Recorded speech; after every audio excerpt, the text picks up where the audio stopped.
Hey guys, it's Cynthia with Texas Brew Radio.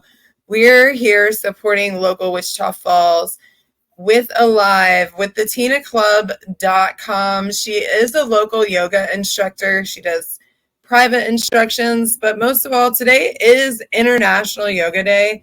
And I know personally that yoga is a great form of therapy, not only physically, but mentally and emotionally as well. And so I wanted to highlight a local individual who is, giving back to the community with her knowledge of yoga and have her on here to tell you guys about what they're doing tomorrow to celebrate International Yoga Day. And Tina, you can take that over.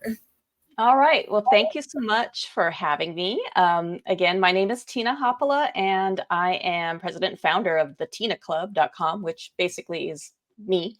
And I wander around the Wichita Falls area and around the world teaching yoga and also um, getting other people involved in yoga. And so today is International Yoga Day. And I am teaching classes at Great Scott Yoga Studio tomorrow, which is at 914 Scott Street downtown.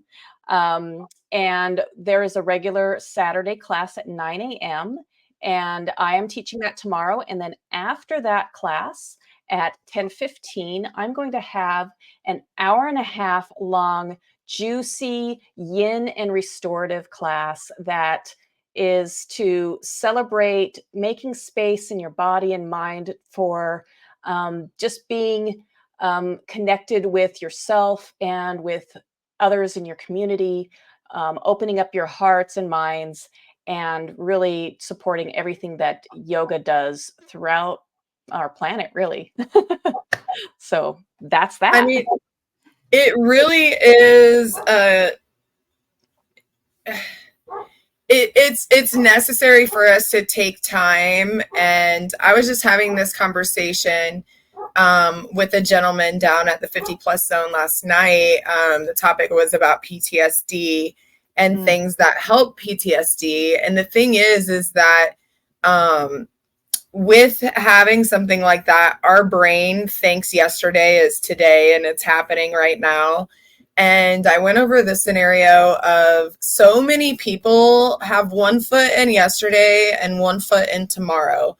And they have no idea what is going on today at all. Like they're just trying to get through it. And they're thinking about yesterday and they're thinking about tomorrow. And until they can, stop everything and just live in that one moment, they're never going to be able to enjoy their day ever, because they're half in the past and half in the future. They're not here. And yoga is a big thing for that, because it's really hard when you first get started to be able to learn how to block out everything around you. Especially if you're someone like me that has ADD, because I'm all over the place already. Well, it's a symptom of our society, really. We have things going at us, boom, boom, boom.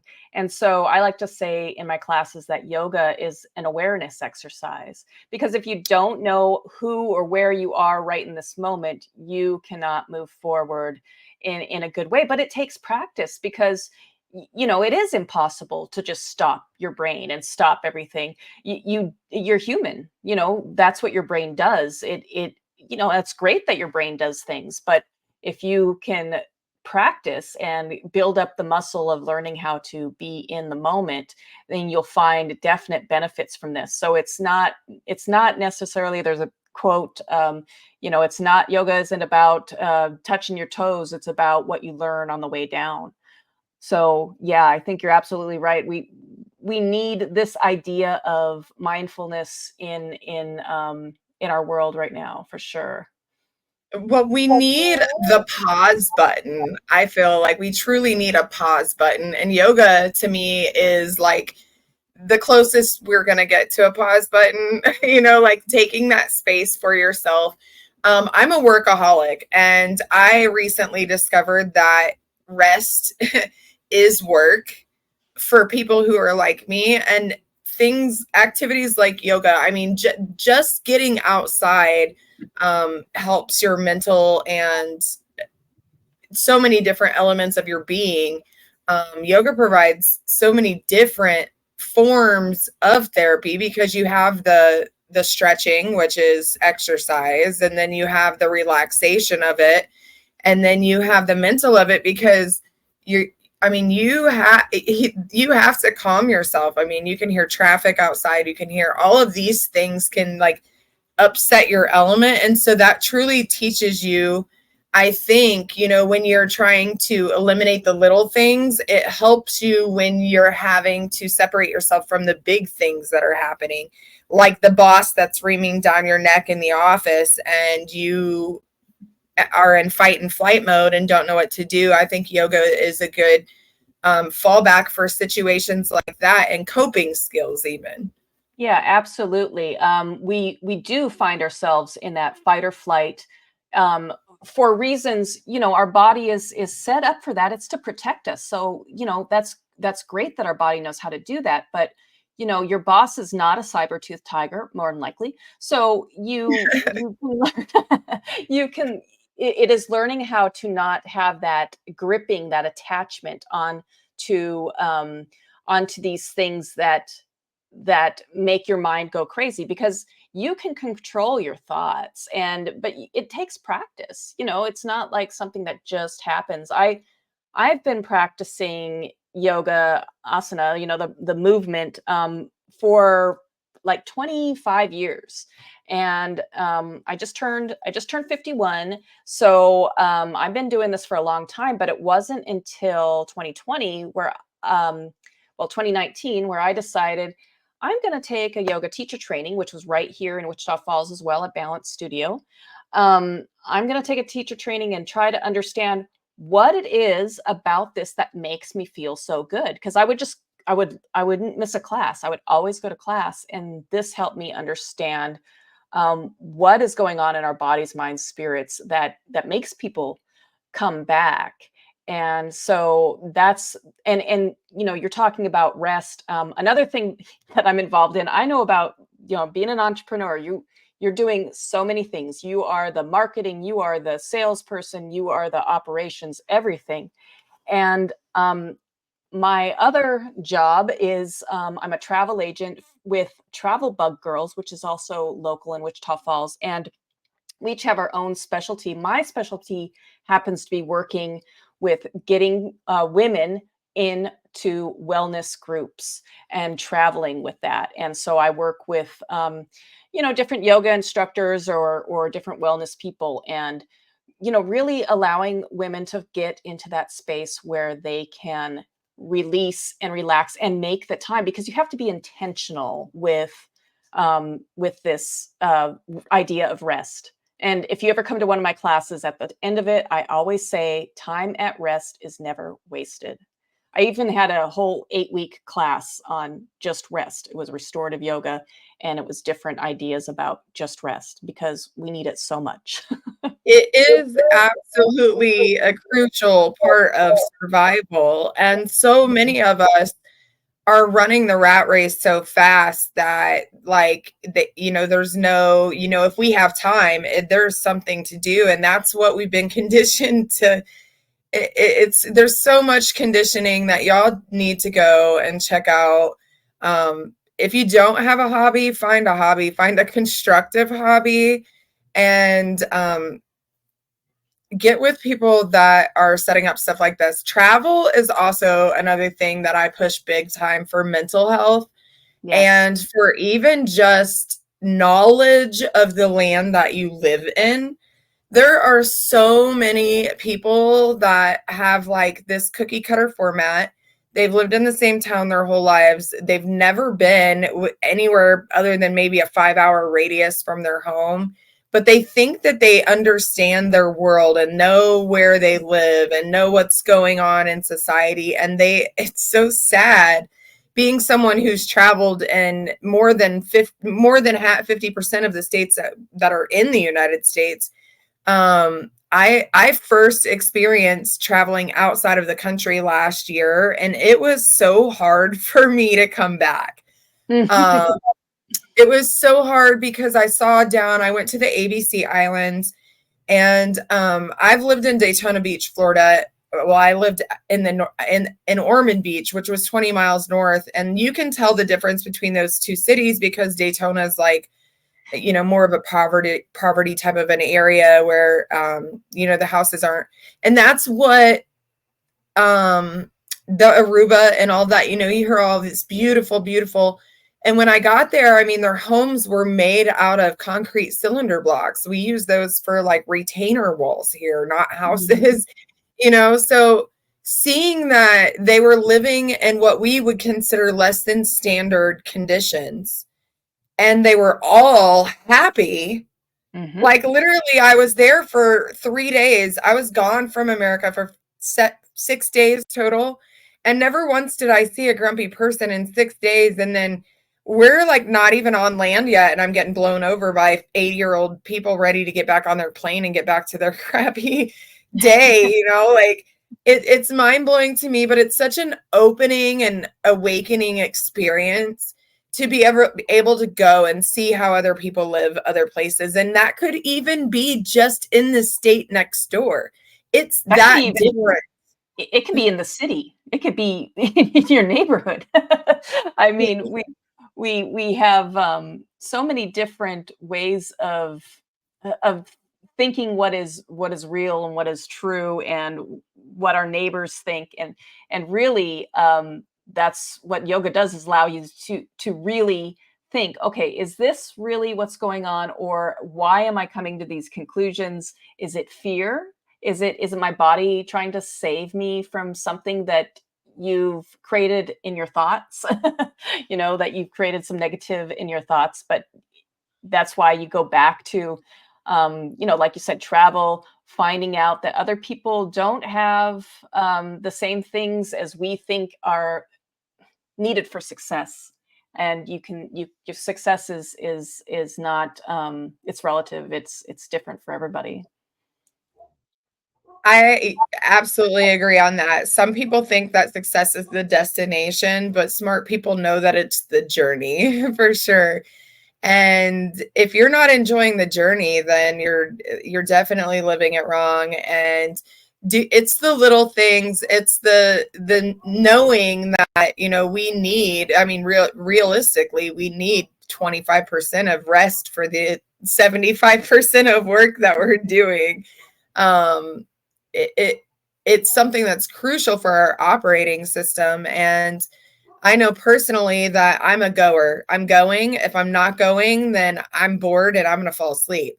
And so I have this year had to learn how to rest. And resting for me was reading a book. And and it can still be something that is geared towards what you're doing. So like the book that I read was Trauma Bonds, and Mm. it goes along with the yoga and understanding yourself as a human and understanding the humans around you and taking that minute. But I mean, it's different than oh, I'm taking a minute for myself. Let me scroll on Facebook, because I've also been talking a lot about this and how we do that. We want to find something to relieve the anxiety that we have, and Facebook has become like a fidget spinner for most people.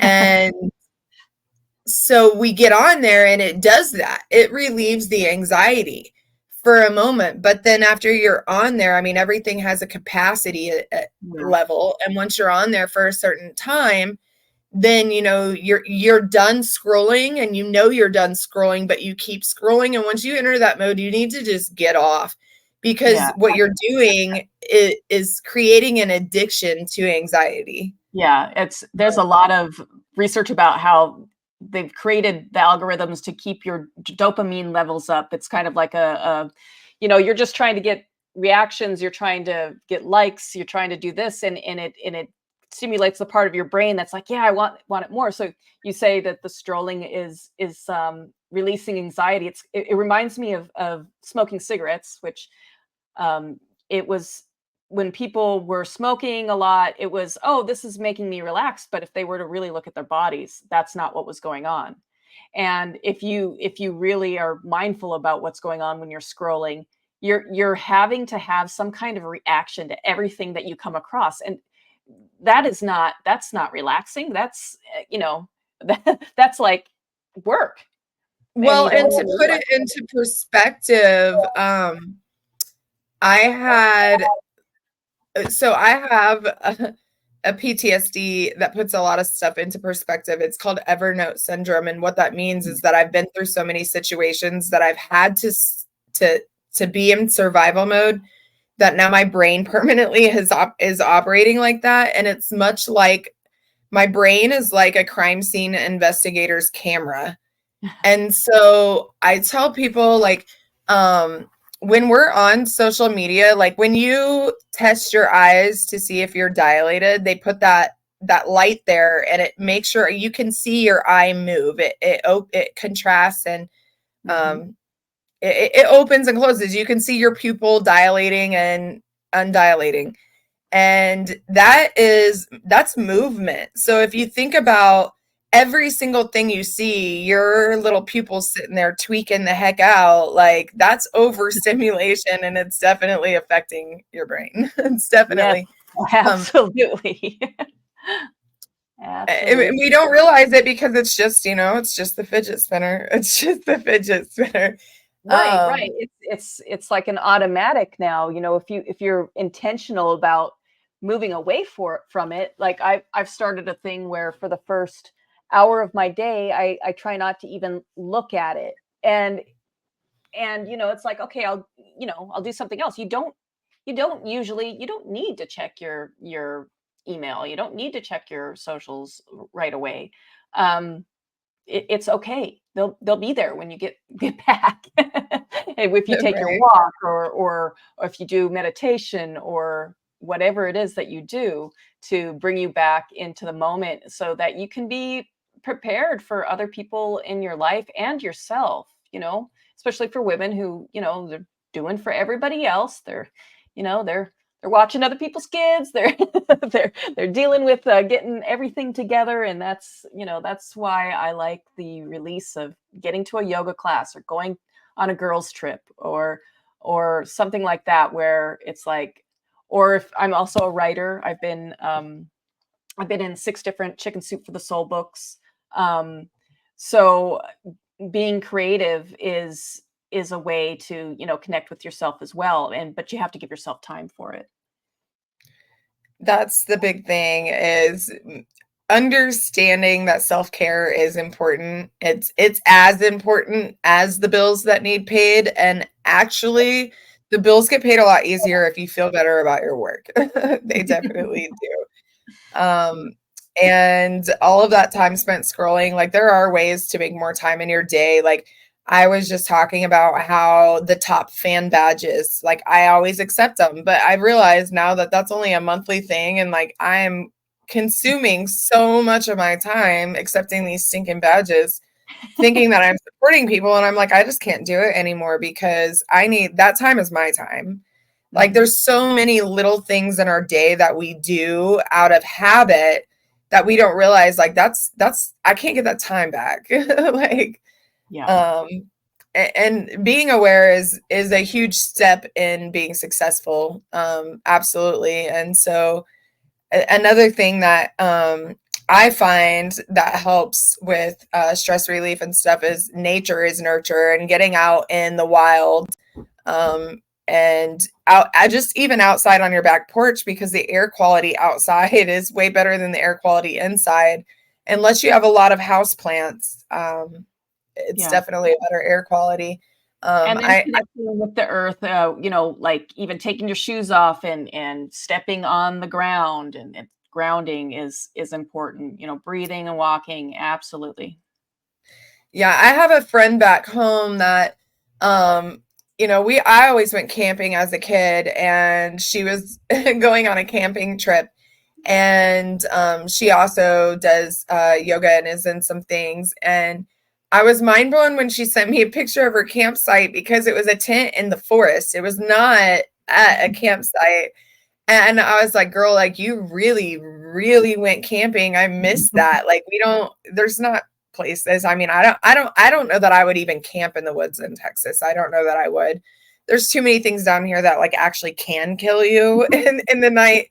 But I was like, wow, like that's so awesome. She was like, yeah, we had to start filtering water day two. And I'm thinking, like, what do you mean? Like, were you boiling water? But they actually have like really cool little handy Yep. things now that you just take into the woods with you and just filter your water and you can just drink it straight out of the creek right after you put it through this container. And I'm just mind blown that like we still can be that primitive and get that much of an escape. And Yeah. um You might enjoy Wild, the book Wild by. There was a movie too with Reese Witherspoon, but I'm trying to think of who wrote it. I think it's Cheryl. I can't remember. you'll also look at Cheryl, it share Cheryl, the link. Cheryl Strayed. Yeah, Cheryl Strayed wrote Wild. You probably like that. That's where I learned about that filter thing. But I don't do enough outdoor things, and I should. I mean, I recently taught yoga in Florida at a resort, and it was outside. It was by like it wasn't by the ocean. It was by it was in Port St. Lucie. If you know, you probably know where that Oh, is. I lived there actually for Oh, 4 years in so Stewart. oh, okay. Yeah, that's just close to there. I had never been there before. I just taught at it used to be a Club Med. Now it's a different studio or a different resort. But I taught there for a week, and just being outside and in the air doing yoga. And I keep saying I'm like I need to do more outside yoga here. Probably go over to like Wichita or whatever, and just do it. So if anybody wants to do that with me, go on my Facebook and send me a DM and say, okay, I'll meet you. And we'll go do some morning yoga. Right. So, your classes then are every Saturday, you said at 9 a.m. You have one Um, tomorrow for yeah, we share the classes on Saturday a.m. There's a couple different instructors there, but I'm teaching tomorrow. And you can find so Great Scott. Let's see, Great Scott. I should get that right. GreatScott.com, thetinaclub.com. You can find where I am. And greatscottyoga.com is also there, but I'm not sure if we even have that up. This was kind of a last minute thing that I planned. That's why I was kind of surprised that you called me about it, because I just was like, you know what, I need to do something for International Yoga Day, and I said, well, this is what we're doing on a Saturday, the day after. Hey, those So spontaneous times are sometimes the best times, and I'm sure you guys are going to have a great time, and hopefully we can get a few more people out to join you. Let me know if you do go out to the lake. I'm not too far from there. I might have to hop out. I need yoga in my life. I need to do it more often. My daughter's kindergarten teacher actually taught yoga in her classroom in kindergarten, and I know all through school, like she left kindergarten and was ended up being the PE teacher until my daughter got out of fourth grade. And all through school, that was one of the things when my daughter would get frustrated or something, or she would get bored, she would just go into her little yoga mantra that they do, and it was always a good positive thing for her. And I do want to point out that you said you were like 50 something. And before we got on live, you told me that this photo was you last year. So if you guys yeah. don't think yoga is beneficial, you can look at this woman who looks like she's in her early 30s on this photo and know that obviously 20 years of yoga has done something for her life. Well, I appreciate that. A lot of that is genetics too, but yeah, I feel like it's done something.